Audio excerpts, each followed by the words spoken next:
Corona की जांच का दायरा बढ़ाने के लिए अब चिकित्सकीय संस्थानों के साथ साथ वैज्ञानिक संस्थानों को भी यूपी में तैयार किया गया है। लखनऊ में सीडीआरआई, आईआईटीआर और सीमैप को केंद्र से हरी झंडी मिलने के बाद कोरोना जांच यहां भी शुरू हो गई है। भारतीय विश्वविज्ञान अनुसंधान संस्थान यानी आईआईटीआर के निदेशक प्रोफेसर आलोक धवन ने न्यूज इंडिया को बताया कि वैज्ञानिक संस्थानों को कोरोना के खिलाफ जंग में कैसे तैयार किया गया है। उत्तर प्रदेश में कोरोना जांच को बढ़ाने की नीयत से वैज्ञानिक संस्थानों में भी टेस्टिंग शुरू की गई है। लखनऊ में सीमैप, सीएसआईआर, आईआईटीआर, एनबीआरआई में और सीडीआरआई में भी कोरोना टेस्टिंग की शुरुआत यूपी सरकार ने की है। आपको मैं बताना चाहूँगा कि सीएसआईआर सोसाइटी के अध्यक्ष प्रधानमंत्री स्वयं होते हैं और प्रधानमंत्री ही कोरोना की जंग में सबसे मजबूती से खड़े हैं। हमारे साथ सीएसआईआर और आईआईटीआर के डायरेक्टर प्रोफेसर आलोक धवन हैं। हम इनसे जानेंगे कि किस प्रकार चिकित्सीय संस्थानों के बाद वैज्ञानिक संस्थान कोरोना के खिलाफ जंग में अपनी अहम भूमिका निभा रहे हैं। सर, बहुत बहुत स्वागत है आपका न्यूज़ इंडिया में। धन्यवाद। सर, ये जो शुरुआत हुई है कि कोरोना की जांच आपके यहाँ होगी और आज तक इस साइंटिफिक इंस्टीट्यूशंस में कभी भी डायग्नोस्टिक की इस तरह की जो है मतलब कभी भी जांच नहीं हुई थी, तो अब तक कितने सैंपल आपके यहाँ जांचे हैं कोरोना के और किस प्रकार की व्यवस्था यहाँ पर आपने की है? देखिए, आपने बहुत अच्छी बात कही। इस समय जैसा कि हमारे आदरणीय माननीय प्रधानमंत्री जी कहते हैं, ये वैश्विक महामारी है और इसमें हर प्रकार के संस्थान को एकजुट होकर ये देखना है कि कैसे हम जो हमारी आम जनता है उस तक पहुंच पाएँ और उनको हम फ़ायदा पहुंचा सकें। तो इस लिहाज से अगर आप समझें तो जो हमारे वैज्ञानिक संस्थान थे, चाहे वो सीएसआईआर के हों, चाहे डीएसटी के हों, चाहे डीबीटी के हों, सारे संस्थान एकजुट हुए। उन्होंने कहा कि अलग अलग दिशाओं में हम काम करेंगे। जैसा कि आपको विदित होगा कि माननीय हर्षवर्धन जी जो हमारे मंत्री हैं, वो समय समय पे हम लोग की बैठक करते हैं। तो हम लोग ने 5 वर्टिकल्स बनाए सीएसआईआर ने, जिसमें पहला वर्टिकल था डिजिटल सर्वेलेंस, दूसरा वर्टिकल था कि जिसमें हम डायग्नोस्टिक्स के एरिया में काम करेंगे और उसमें न केवल हम टेस्टिंग करेंगे लेकिन नए डायग्नोस्टिक्स को भी डेवलप करेंगे जो कि सस्ती और आम आदमी तक पहुँचे। तीसरा जो वर्टिकल था उसमें हम बात कर रहे थे कि न्यू ड्रग डेवलपमेंट, कैसे नई प्रकार की दवाइयाँ और वैक्सीनों के ऊपर हम जांच कर पाएँ। चौथा वर्टिकल था हॉस्पिटल असिस्टेड डिवाइसेस को बोलते हैं, जैसे पीपीईज की आपने देखा होगा बहुत कमी थी, मास्क की कमी थी, वेंटिलेटर्स की कमी थी, तो हमारी कई लैबें उसमें लगी। और पाँचवा वर्टिकल था जिसमें हम ये देख रहे थे कि जो सामान की कमी हो रही है, जिससे हमें कोई वेंटिलेटर बनाना है तो उसमें कौन कौन से कलपुर्जे लगेंगे, कहाँ पर उनकी कमी हो सकती है, तो उसका हम एक पूरा पोर्टल बनाए। तो सप्लाई चेन मैनेजमेंट जिसको बोलते हैं, उसके ऊपर हमने काम किया। तो जहाँ तक शुरुआत की बात थी, तो हम लोग जो जहाँ तक मैं आईआईटीआर की बात आपको बताना चाहूँगा, भारतीय विश्वविज्ञान अनुसंधान संस्थान एक अपने आप में बहुत ही अनूठा संस्थान है, क्योंकि एक इकलौता टॉक्सिकोलॉजी संस्थान है पूरे लखनऊ, पूरे इंडिया भारतवर्ष में, और विश्व में भी बहुत कम ऐसे संस्थान हैं। तो हालांकि हम लोग मनुष्य में होने वाली या पाई जाने वाली कई बीमारियों में हम लोग ने बाहर जाके काम किया और हम लोग ने देखा कि किस प्रकार से, जैसे जब खनन होता था तो खनन में किस प्रकार से लंग्स को इफेक्ट होता था, उसके ऊपर हमारा अनुसंधान बहुत हुआ, हमारे कई रिपोर्टें भी इसके ऊपर हैं। या जैसे भोपाल गैस ट्रेजेडी भी, उसमें हमारे लोग गए, उन्होंने इसके ऊपर काम किया। लेकिन जब डायग्नोस्टिक की बात है, आज तक कभी सीएसआईआर में बहुत हमारे ख्याल में नहीं आता कि सीएसआईआर खुद एक डायग्नोस्टिक लैब की तरह काम किया हो, जहाँ पर हम डायग्नोस्टिक करके और राज्य सरकारों को और मजबूत कर पा रहे हैं, सुदृढ़ कर पा रहे हैं। तो इस लिहाज से जब ये बात उठी और यहाँ पर मुख्य सचिव जी से बात हुई, माननीय मुख्यमंत्री से बात हुई, तो उन्होंने कहा कि क्यों ना सीएसआईआर लैब्स और जो डीएसटी जैसे बीएसआईपी हमारे लखनऊ में है, वो डिपार्टमेंट साइंस टेक्नोलॉजी की लैब है, तो इन सब लैबों का उन्होंने एक बैठक ली और उसमें ये चर्चा हुई कि क्यों ना हम लोग भी इसमें शुरुआत आगे बढ़ के उनको सपोर्ट करें। तो उसके लिए फिर हमें एक BSL-2 फैसिलिटी होती है, तो हम लोग पास थी, लेकिन उसमें कुछ KGMU के माध्यम से हमको बताया गया कि कुछ उसमें चेंजेस करने हैं। तो चेंजेस करने में जो समय लगा तो हमने उनको चेंजेस किए। इसी प्रकार से CDRI ने भी अपनी फैसिलिटी को अपग्रेड करके, चेंज करके ठीक कर पाया। NBRI की फैसिलिटी इस समय बन रही है और हम समझते हैं कि मई के अंत तक वो लोग काम शुरू कर देंगे। और सीमैप में भी कार्य बहुत तेज़ी से प्रगति पे, वो भी जल्दी काम शुरू करेंगे। BSIP ने भी टेस्टिंग शुरू कर दी है। जहाँ तक टेस्टिंग सैंपल्स की बात है, तो अभी KGMU क्योंकि नोडल लैब बनाई गई है पूरे उत्तर प्रदेश के लिए, तो उन्होंने ऐसा कहा कि जितने भी सेंट्रल लैब्स हैं, सेंट्रल गवर्नमेंट की लैब्स हैं, उनको शुरुआत में 50 सैंपल प्रतिदिन भेजे जाएंगे। और ये आप समझिए कल से ही शुरू हुआ है हम लोग पास आना सैंपल। कल पहला दौर था। इसी प्रकार CDRI के पास भी सैंपल गए, हमारे पास भी गए। उसमें से कुछ सैंपलों की जांच हो गई है और उन सैंपलों की जांच के बाद उनका रिज़ल्ट आज अपलोड हो जाएगा। और आज भी हमारे इस समय जांच चल रही है। तो ये एक हम समझते हैं कि एक राष्ट्रीय स्तर पे, क्योंकि एक आह्वान हुआ था माननीय प्रधानमंत्री जी का कि हम लोग जितने लोग भी जिस प्रकार से राष्ट्र के प्रति अपना कार्य कर सकें उसको करना चाहिए। और इसलिए हम लोग ने जैसा कि बताया, जैसे प्रिवेंशन के लिए बात होती कैसे इसको रोक सकें, तो उसमें जब शुरुआत हुई थी तभी लोगों ने कहा साहब हैंड सैनिटाइज़र बहुत ज़रूरत होगी। तो सर ये कोरोना जांच के बारे में आपने बताया कि अभी इतने इतने सैंपल्स की जांच और ये शुरू हो गई है। अभी जैसे बात आ रही है, चूँकि आपका देश में इकलौता साइंटिफिक इंस्टीट्यूशन है IITR, दवाओं की बात हो रही है। इंडोनेशिया सरकार ने भी दावा किया है, आपने सुना होगा, ये बात आ रही है कि हमने दवा का इजाद किया है। और भी तमाम तरह की दवाएं थीं जो कोरोना में कहा ये जा रहा था, जैसे क्लोरोक्विन टैबलेट थी कि कोरोना में फ़ायदा पहुंचा रही, हालांकि मलेरिया की है। बाद में अभी एक और जो है दवा आ रही है, हाँ रेमडेसिविर। तो ये इस तरह की दवाओं पर आपका क्या कहना है बतौर साइंटिफिक इंस्टीट्यूशन के हेड होने के नाते? दूसरा, भारत में कोरोना के इलाज से संबंधित क्या संभावनाएं हैं और आपको क्या लग रहा है कि अभी इसका इलाज या इसको तोड़ने के लिए, इसको हराने के लिए कोरोना को अभी लगभग भारत को कितना समय और लग सकता है? तो आपने बहुत एक यक्ष प्रश्न पूछ दिया जिसको मैं कह सकता हूँ। ये कह पाना कि किस तारीख तक हम एक दवा या एक वैक्सीन का इजाद कर पाएंगे बहुत मुश्किल है। लेकिन आपको ये विदित होगा कि पूरे विश्व में इसके ऊपर कार्य चल रहा है। और हम आपको अवगत कराना चाहेंगे कि हमारा संस्थान यद्यपि इसमें डायरेक्ट काम नहीं कर रहा, लेकिन CSIR इसमें काफ़ी बढ़ चढ़ के हिस्से ले रहे हैं। और इसमें आपको हम ये भी बताना चाहेंगे कि जैसे आपने हाइड्रोक्सीक्लोरोक्विन की बात करी, इसी प्रकार से और दवाएं कुछ ऐसी थी जिसमें कि जिनको हम रीपर्पजिंग कहते हैं, मतलब दवा किसी और बीमारी के लिए इस्तेमाल में थी और हम देख रहे हैं कि क्या हम उसको कोरोना वायरस के लिए यूज़ कर सकते हैं कि नहीं। तो इस एरिया में हमारी CSIR की कई लैबें कार्यरत हैं और उनमें से कुछ दवाएं एडवांस स्टेजेस पे हैं जहां पर हम कम से कम ये कह रहे हैं कि उनकी जो ट्रायल्स होती हैं उनकी शुरुआत होने वाली है। जहां तक रेमडेसिविर की बात है, ये कभी US FDA ने कुछ ही दिन पूर्व उसको अप्रूव किया है। तो उसके लिए हम आपको बताना चाहेंगे, हमारी एक लैब है हैदराबाद में, IICT, Indian institute of chemical technology. तो जैसा कि आपको विदित होगा कि ज़्यादातर दवाओं के जो एक्टिव फार्मास्यूटिकल इंग्रेडिएंट बोलते हैं API, वो विदेशों से हम इंपोर्ट करते थे।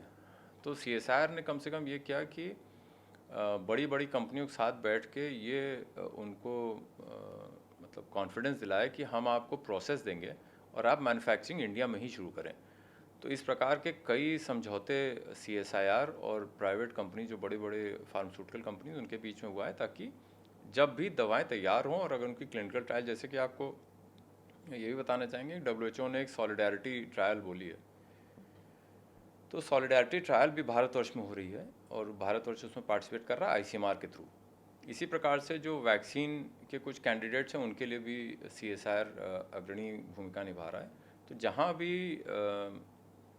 जहाँ तक हमारे संस्थान का सवाल है, तो हम लोग कुछ जो रीपर्पजिंग थी उसके लिए कंप्यूटेशनल मॉडलिंग करी जाती है पहले देखने के लिए, तो उसका कुछ कार्य हमारे यहाँ पर संस्थान में हमारे वैज्ञानिक कर रहे हैं।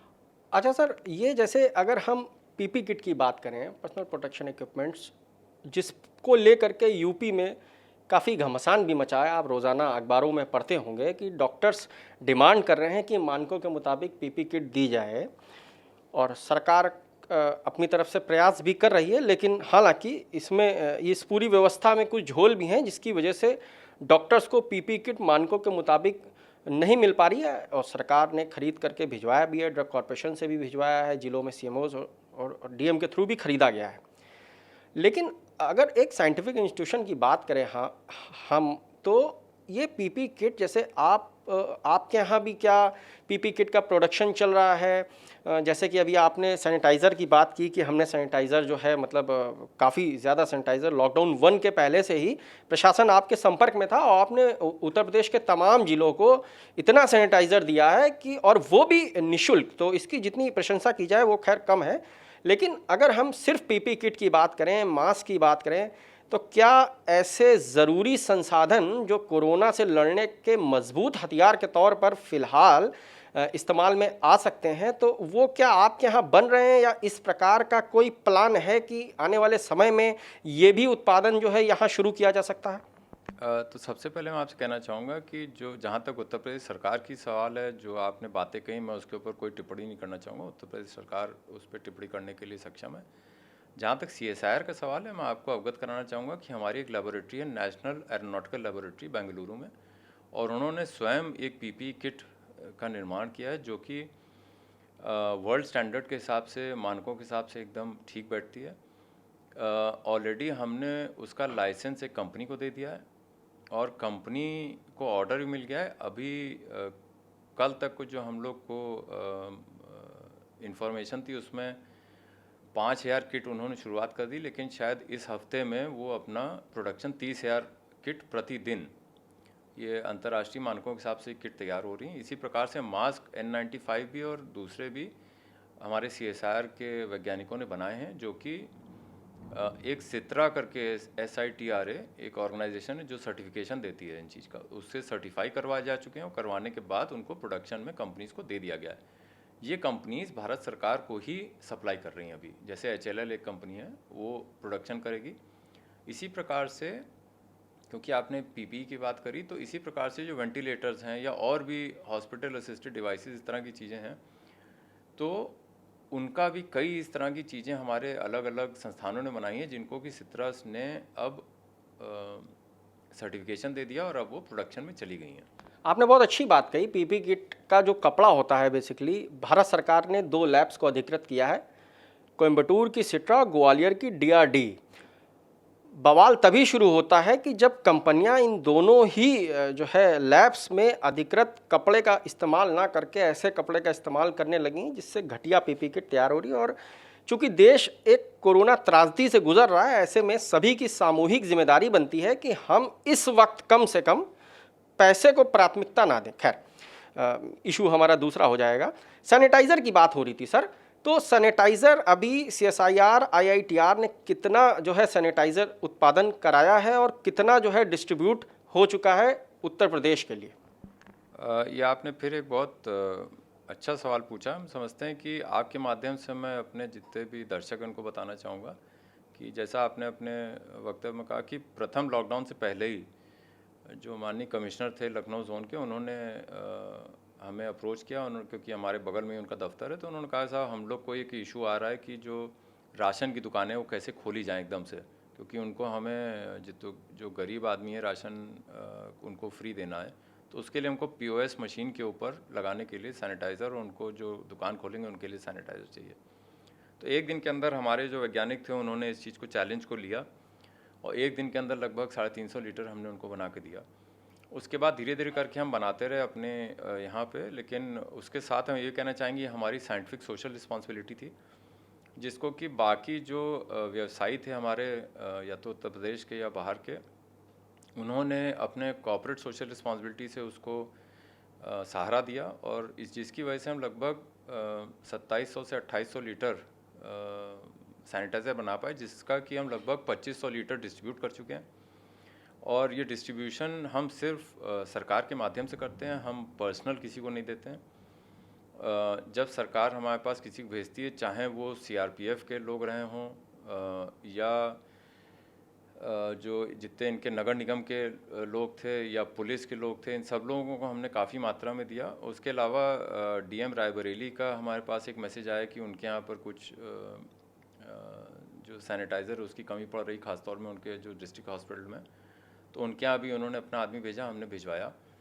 इसी प्रकार से जो छोटे जैसे बॉटलिंग, जितने भी एसेंशियल सर्विसेज थी, जो बॉटलिंग प्लांट है यहाँ पर LPG का, उनके यहाँ पर कमी पड़ रही थी, उनको उनके पास सैनिटाइज़र नहीं था, करीब 150 लोग उनके यहाँ काम करते हैं, तो वहाँ भी हमने भिजवाया।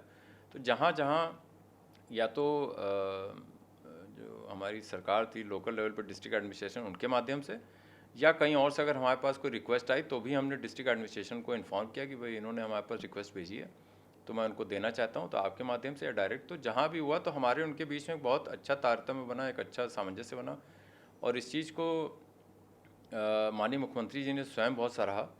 उन्होंने इसके ऊपर ट्वीट भी किया था, हम उनके पास भी गए थे अपने माननीय ये सर बहुत अच्छी बात कही आपने। तकरीबन 2700 से 2800 लीटर सैनिटाइज़र IITR CSIR से यहाँ से जा चुका है और वो भी निशुल्क गया है। अच्छा, अब बात वापस हम कोरोना पर टेस्टिंग को लेकर के आते हैं कि आपके यहाँ टेस्टिंग शुरू हुई है, तो इसमें जो टेस्टिंग हो रही है यूपी सरकार की तरफ से क्या योगदान दिया गया है? हालांकि यूपी सरकार के प्रवक्ता ने ये मीडिया को बताया था कि माइक्रोबायोलॉजिस्ट और तमाम मानव संसाधन हमने जो वैज्ञानिक संस्थान है लखनऊ के जहाँ पे कोरोना टेस्टिंग होनी है उनको उपलब्ध करा दिए गए हैं। तो यूपी सरकार की तरफ से आपको क्या सहूलियतें टेस्टिंग के लिए दी गई हैं आपके लैब का इस्तेमाल करने के अतिरिक्त? जी, ये फिर आपने बहुत अच्छी बात करी। हम समझते हैं इसमें सरकार चाहे यूपी की हो चाहे केंद्र सरकार हो, इसमें हम समझते हैं सारी सरकारें सामने आई हैं। जैसा कि आपने स्वयं कहा, एक माइक्रोबायोलॉजिस्ट जो कि डिस्ट्रिक्ट मतलब जो हॉस्पिटल के थे, मेडिकल कॉलेज के, गवर्नमेंट मेडिकल कॉलेज के एक माइक्रोबायोलॉजिस्ट को हमारे यहाँ नियुक्त किया गया। उसके अलावा उनके यहाँ से स्टैंडिंग इंस्ट्रक्शन है सरकार की तरफ से कि आपको टेक्निकल स्टाफ चाहिए हो या और भी किसी तरीके का स्टाफ चाहिए हो तो हम उनको एक लिख के चिट्ठी भेज सकते हैं, तो वो हमको मुहैया कराएंगे। उसके अलावा कुछ धनराशि भी उन्होंने आवंटित करी है अभी, जो मतलब प्लान के हिसाब से कि जितनी भी लैबें टेस्टिंग में इन्वॉल्व हैं उनको कम से कम जो कंज्यूमेबल धनराशि होगी, क्योंकि एक ये मुद्दा आया था कि जो टेस्टिंग की किट्स हैं वो काफ़ी महंगी पड़ती हैं, तो जहाँ तक हम लोग होगा हम खुद बेयर करेंगे, हम उसको गवर्नमेंट को चार्ज नहीं कर रहे हैं। लेकिन उस पर भी जो माननीय मुख्य सचिव जी थे उन्होंने कहा कि जहाँ भी ज़रूरत पड़ेगी, साथ में माननीय मंत्री श्री सुरेश खन्ना जी ने भी इस चीज़ के ऊपर कहा कि जहाँ भी अगर केंद्र सरकार की लैबें जो हमारे साथ जुड़ी हैं उनको अगर ज़रूरत पड़ेगी पैसे की भी, तो डिज़ास्टर रिलीफ फंड के थ्रू हम उनको मुहैया कराएंगे। तो हम समझते हैं कि हमें पूरा अश्योरेंस है स्टेट गवर्नमेंट से कि हमें कभी भी कोई भी चीज़ की ज़रूरत होगी। और इधर बीच में जैसे हमें कुछ किट की ज़रूरत पड़ी तो हमने तुरंत प्रमुख सचिव शिक्षा को, ये चिकित्सा शिक्षा को लिखा, उन्होंने तुरंत हमको जवाब दिया और किट का अरेंजमेंट करा के दिया। तो हम समझते हैं कि वो हमारे साथ हैं और हम ये नहीं समझते हैं कि इसमें कहीं कोई डिवीज़न है कि ये स्टेट गवर्नमेंट और सेंट्रल गवर्नमेंट है, तो हम समझते हैं पूरा तारतम्य इसमें बना हुआ है। आखिरी सवाल फिर हमारा कोरोना से है सर। कोरोना से लड़ने के लिए सरकार और पूरा देश सोशल डिस्टेंसिंग को प्रेफरेंस दे रहा है कि आप सोशल डिस्टेंसिंग पे रहिए। लॉकडाउन 3 भी शुरू हो चुका है, हालांकि गृह मंत्रालय की एडवाइजरी आने के बाद तमाम सहूलियतें दी गई हैं जिससे लोग सड़कों पर निकल रहे हैं। कोरोना वायरस का ट्रेंड भी धीरे धीरे बदल रहा है। वुहान की एक रिसर्च हुई थी, उस रिसर्च में ये था कि इम्यूनिटी सिस्टम को लेकर के था कि जो लोग पॉजिटिव हो जाते हैं, पॉजिटिव के बाद फिर निगेटिव, निगेटिव के बाद फिर पॉजिटिव भी हो रहे हैं और उनका कहीं ना कहीं कोरोना वायरस शरीर का प्रतिरोधक तंत्र भी खराब कर रहा है। नोएडा में भी 2 मरीज ऐसे सामने आए जो पहले पॉजिटिव थे, फिर निगेटिव हुए, निगेटिव से फिर पॉजिटिव हुए। साउथ कोरिया में तकरीबन 71 ऐसे मरीज थे कोरोना के जो संक्रमित हुए, संक्रमण से मुक्त हुए और फिर संक्रमण का शिकार हुए। तो आपको ये नहीं लगता है कि ये जो कोरोना वायरस है ये लगातार अपनी चाल बदल रहा है, अपना ट्रेंड बदल रहा है और सिर्फ देश के वैज्ञानिक या चिकित्सीय संवर्ग ही नहीं बल्कि पूरी दुनिया के लिए एक चुनौती बना है और यही चुनौती इसके इलाज में सबसे बड़ी मुश्किल पैदा कर रही है? बिल्कुल आप ठीक कह रहे हैं। देखिए, इसमें जो आपने सोशल डिस्टेंसिंग की बात कही, जैसे हम लोग उसको फिजिकल डिस्टेंसिंग कहते हैं, कई लोगों का सोशल डिस्टेंसिंग मतलब अलग अलग सोसाइटीज़ को अलग अलग कर रहे हैं। ये तो एक छोटी सी बात थी और इसमें हम आपको अवगत कराना चाहेंगे कि माननीय मंत्री जी हमारे डॉक्टर हर्षवर्धन जी ने कल ही एक गाइडलाइन जारी करी है, जो कि हमारा CSR के लैब है, सेंट्रल रोड रिसर्च इंस्टीट्यूट, उन्होंने बनाई कि जब ये लॉकडाउन ख़त्म होंगे उस समय जो पब्लिक ट्रांसपोर्ट होगा उसमें किस प्रकार से लोग आए जाएंगे, कैसे लोग चलेंगे, तो उसके वो पूरी एक गाइडलाइन बनाई है। तो माननीय मंत्री ने कल ही उसको रिलीज़ किया और अब शायद गवर्नमेंट उसको अडॉप्ट करेगी। जहाँ तक आपने कहा कि कोरोना अलग अलग तरीके से फैल रहा है, अलग अलग दिशाओं में जा रहा है, उसका कुछ मतलब एक तरीका नहीं है अलग, जैसे एक बार संक्रमित हुआ दोबारा संक्रमित हो रहा है आदमी। तो इसमें जो ज़्यादातर लोगों में देखा गया है कि जो बुजुर्ग लोग हैं उनमें ये चीज़, जिनका कि इम्यून सिस्टम पहले से थोड़ा जर्जर होता है, या जिसको हम इंग्लिश में कोमॉर्बिडिटीज़ कहते हैं, मतलब जैसे आपको कोई और बीमारी साथ में, या मधुमेह हो, या हार्ट की कोई तकलीफ़ हो, या हाई ब्लड प्रेशर हो, या और कोई भी ऐसी साथ में बीमारी हो, उसके साथ अगर आपको कोरोना होता है तो आपका शरीर क्योंकि अपने आप में उतना मजबूत नहीं है, तो इसलिए उसके ऊपर उसकी जो हम समझते हैं जो विरुलेंस होती है, जो जिस प्रकार से वो हमला करता है, वो बहुत ही घातक होता है। लेकिन जैसे जैसे लोगों ने पाया कि जो लोग यंग थे और अर्ली लेवल पे डिटेक्ट हो गया, या जो एल्डरली भी थे, आपने बहुत अच्छी आपको सर बीच में रोकूंगा। अब मेरा आखिरी सवाल है आपसे। लॉकडाउन 3 खत्म हो जाएगा 17 मई को। इसके बाद आम जनता को आप क्या संदेश देना चाहेंगे कि क्या लोगों को सड़कों पर निकलना चाहिए, क्या प्रिवेंशन लेना चाहिए, सोशल डिस्टेंसिंग और तमाम ज़रूरी एहतियाती कदम उठाने चाहिए जिससे कोरोना का जो प्रसार है वो सीमित रहे और लोग बिल्कुल फ्री ना हो जाएं कि अब जो है, चूँकि लॉकडाउन की वजह से, लॉकडाउन 1, 2, 3 की वजह से कोरोना अब देश से जा चुका है। एक माइंड में थिंकिंग रहती है कॉमन मैन की, क्योंकि वो अभी भी पूरी तरह से कोरोना को लेकर के उसके अंदर कहीं ना कहीं जागरूकता का अभाव है। तो बहुत संक्षेप में ये बताइए सर, क्या संदेश देना चाहेंगे कि लॉकडाउन 3 के बाद लोगों को कोरोना के मद्देनज़र क्या क्या कदम उठाने चाहिए? फिर आपने बहुत अच्छी बात बोली। हम समझते हैं ये जितना भी कोरोना का लॉकडाउन है, आपने पहली बार जब माननीय प्रधानमंत्री जी ने कहा था कि ये जनता कर्फ्यू है, तो बेसिकली हमको ये देखना है कि किस प्रकार से हम अपना दायित्व निभाते हैं। तो आप अपने दायित्व का निर्वहन करें हमेशा, जब भी आप बाहर जाएं। फ़िलहाल जब तक इसकी कोई इलाज नहीं मिल जाता है, इसके वैज्ञानिक रूप से तथ्य नहीं मिल जाती किस प्रकार से इसका फैलाव हो रहा है, हम समझते हैं जितना हम डिस्टेंस रखें, जितनी भी सर्फिसेज उनको साफ़ रखें। साफ़ सफाई का बहुत महत्व है इसमें।